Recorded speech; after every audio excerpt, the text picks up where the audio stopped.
போதித்த சமத்துவத்தின் நாயகன். உண்மையை பேசு, அதை உறக்க பேசு, உறுதியாக பேசு, இறுதி வரை பேசு, நீயே உண்மையான வீரன் என்று முழக்கமிட்ட சத்தியத்தின் மகன். எளிமை, உண்மை, நேர்மை, தூய்மை எல்லாவற்றையும் தன் வாழ்க்கையில் கடைபிடித்த ஒரு மகான். வையத்துள் வாழ்வாங்கு வாழ்பவன் வானுரையும் தெய்வத்தில் வைக்கப்படும் என்று எங்களுடைய மறை. வள்ளுவ பெருமகனார் போதித்த அந்த மறைமொழியில் கூறியது போல, ஒரு மனிதன் வாழுகிற போது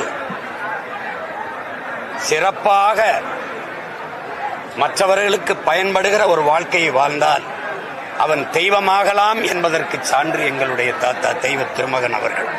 தன் வாழ்க்கையை அப்படி வாழ்ந்து காட்டிய ஒரு மனித புனிதர்.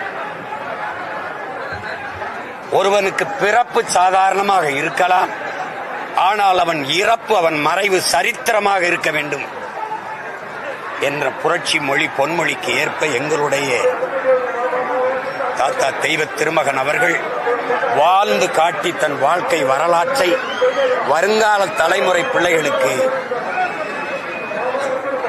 படித்து பயணிக்கக்கூடிய பாடமாக தந்தவர், பாதையாக தந்தவர். அவருடைய புகழ் போற்றுகிற இந்த புனித நாளில் அவருடைய பேர பிள்ளைகள்